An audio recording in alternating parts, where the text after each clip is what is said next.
Oh, got a car coming. I'm going to be mixing. Oh, there's the zoom in. Sorry. If it was on this, it'd be all right.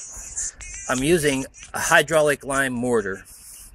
Mortar, render, and plaster. I was a bit surprised. It does 3 jobs. I'm going to be mixing that with a percentage of plain ordinary sand in that bucket with that mixer. Great little mixer we found. I didn't even really know we had it in the shed, and there it was. So I'm going to go 50-50 to start with and see what that looks like.